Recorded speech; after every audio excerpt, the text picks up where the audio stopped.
ये जमात अव्वल है, मजमून उर्दू, और मौजू जो आज का हमारा है वो है लफ्ज़।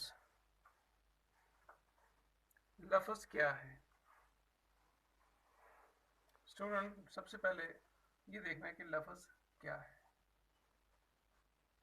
लफ्ज़ का मतलब होता है दो या दो से जायद हरूफ को खास तरतीब से जोड़कर लिखने से लफ्ज़ बनता है, या दो या दो से जायद आवाज़ों को मिलाने से लफ्ज़ बनता है। जैसा हमने पहले बात की है कि हरफ क्या है, वो शक्ल जो किसी भी आवाज़ को के लिए लिखी जाए उसे हरफ कहते हैं। और उन्हीं इश्काल को जब आप उसमें जोड़ा जाए, दो हो या दो से ज़्यादा हो, तो उसे लफ्ज़ बनता है। जैसे हमारे पास एक लफ्ज़ है आग।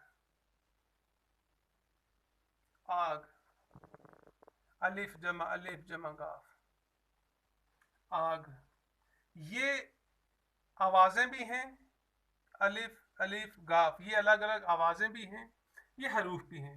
अब हमने इनको जोड़ा है, ये जोड़ने से लफ्ज़ आग बन गया। दूसरा लफ्ज़ जो है बस, बे सीन, ये दो मुख्तलिफ आवाज़ें हैं, दो मुख्तलिफ हरफ हैं, बे भी अलग है और सीन भी अलग है। जब हमने इसको जोड़ा ये बन गया बेसीन बस। बस जिसमें हम सफ़र करते हैं। आग जो हम जलाते हैं खाना बनाने के लिए, गर्मी करने के लिए। काफ लाम मीम, ये तीन आवाज़ें हैं। एक कौफ है, दूसरी लाम है, तीसरी मीम है। ये तीन हरूफ पे आप कह सकते हो।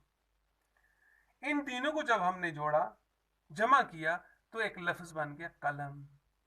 जैसे बस बना था वैसे बन गया कलम। बाप, तीन आवाज़ें या तीन हरूफ, बे जमा अलिफ जमा पे। जब हमने इनको जोड़ा हमने इनको लफ्ज़ बना दिया, बन गया लफ्ज़ बाप। इसी तरह अलिफ जमा मीम, इन तीन आवाज़ों को हमने जोड़ा, ये तीन आवाज़ें जोड़ के एक चौथी आवाज़ बनी जिसे हम कहते हैं आम। आप लफ्ज़ ही कह सकते हैं। कॉपी, कीफ जमा अलिफ जमा पे जमा ये, दो या दो से ज़्यादा हरूफ को ख़ास तरतीब से जोड़कर लिखने से लफ्ज़ बनता है।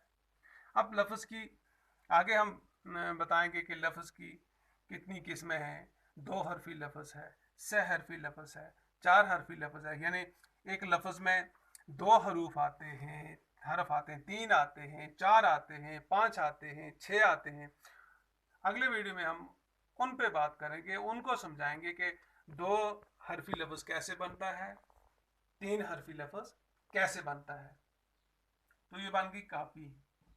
कान, कान एक लफ्ज़ है, कीफ जमा अलिफ जमा नून, तीन आवाज़ों को हमने मिलाया, कीफ अलिफ और नून, इनसे बन के लफ्ज़ कान। ये है लफ्ज़, यानी दो या दो से ज़्यादा हरूफ को ख़ास तरतीब से जोड़कर लिखने से लफ्ज़ बनता है। दो हों या दो से ज़्यादा लफ्ज़ हों, जब हम उनको जोड़ेंगे एक तरतीब से तो एक नया लफ्ज़ बनेगा। नया लफ्ज़ जो होगा उसे हम लफ्ज़ कहते हैं, यानी एक ऐसी तरतीब हरूफों की कि जिससे एक मकसद समझ आ जाए। लफ्ज़ का माना होता है कोई बात, कोई मकसद। जैसे जैसे हम बोलते हैं कापी, इसका मकसद ये है कि वो चीज़ जिस पे हम लिखते हैं, जैसे हम बोलते हैं आम, वो मेवा जिसे हम खाते हैं। जैसे हम बोलते हैं बाप, वो नाम जो हम अपने बाप के लिए इस्तेमाल करते हैं। जैसे हम बोलते हैं कलम, ये एक आवाज़ है, एक लफ्ज़ है जिससे हम एक चीज़ मकसूद कर लेते हैं, यानी लिखने वाला। तो लफ्ज़ का माना है दो या दो से ज़्यादा हरूफ को खास तरतीब से जोड़कर लिखने से लफ्ज़ बनता है, या लिखने से, या दो से जायद आवाज़ों को मिलाने से लफ्ज़ बनता है। लफ्ज़ का मतलब होता है कि वो बात जो आप दूसरे को समझाएं या जिसका कुछ मफहूम हो। तो ये चीज़ जो है पहली क्लास के लिए, दूसरी के लिए, तीसरी के लिए बच्चों के लिए जो होती है, ये ज़रूरी है कि उनको ये पता होना चाहिए कि ये कैसे बनती हैं। बेसिकली ये है क्या, ये आवाज़ें हैं, जितने भी हरूफ ताजी हैं, चाहे हमारे इंग्लिश के हों या उर्दू के हों, ये आवाज़ें हैं। इन आवाज़ों को कैसे जोड़ के तीसरी आवाज़ बनती है, तो इनको कैसे हम इस्तेमाल करते हैं। आज का जो हमारा मौजूद था ये है लफ्ज़। लफ्ज़ क्या है? लफ्ज़ का मतलब होता है दो या दो से ज़ायद हरूफ को खास तरतीब से जोड़कर लिखने से लफ्ज़ बनता है। दो या दो से ज़्यादा आवाज़ों को मिलाने से लफ्ज़ बनता है।